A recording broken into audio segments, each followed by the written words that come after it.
Hi and welcome to Fedmail. Thank you for joining us on this Friday afternoon, very special Friday. First, we have Shabbat across Central Mass.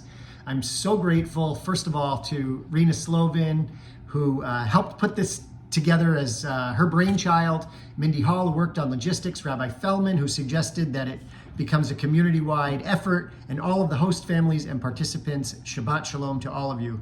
Today is also International Women's Day. We should be celebrating the achievements of women and the amazing role that they play in our society every day, but today is particularly important. And let's also take a moment to point out that there are still 14 women held hostage within Gaza, and also point out that on October 7th, Hamas perpetrated sexual abuse, rape on the victims who they attacked in Israel. There's still horrific sexual violence taking place in the tunnels of Gaza against these hostages, and the world needs to know about it.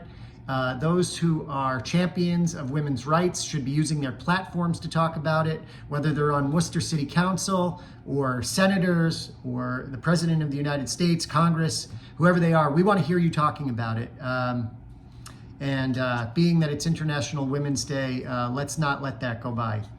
A lot has been going on, of course, as it has since in the 150 something days since October 7th.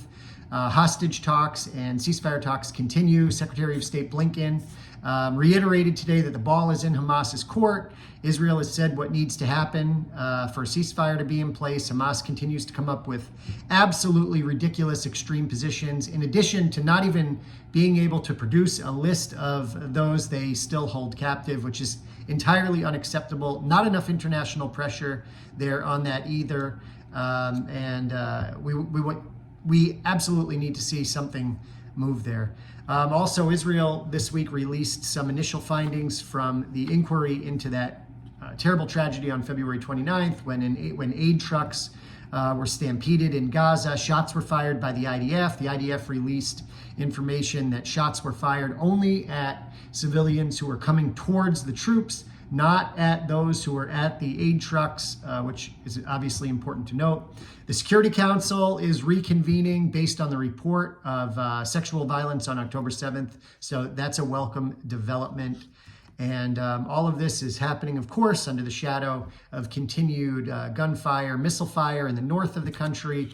I believe an IED exploded today in the West Bank. There have been terror incidents over the past few weeks. The tension in the region remains incredibly high, and with Ramadan coming up, all of us should absolutely be hoping for peace to prevail there, because we don't want things to escalate into a more horrific situation. But most importantly, we demand that our hostages be brought home. We demand that Hamas be brought to justice for what they perpetrated on October 7th. And we demand that never again should they be in a position where they can perpetrate an attack on Israel like they did. With that said, there's also an internal investigation that was recently launched into the shortcomings, the failures, the epic failures that led to the October 7th attack.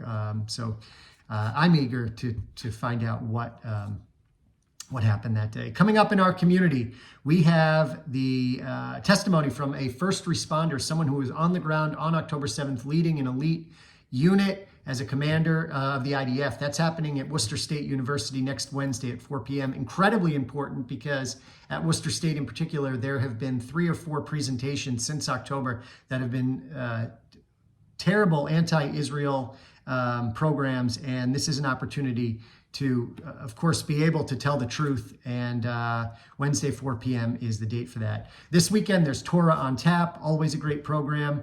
As I mentioned, Shabbat Across America happening. Gimple the Fool next weekend, that's a great one. You don't want to miss it, happening at the JMAC. That's the Black Box Theater across from Worcester City Hall, and that's part of the Central Mass Jewish Theater Company. Shout out to Hal Schneider.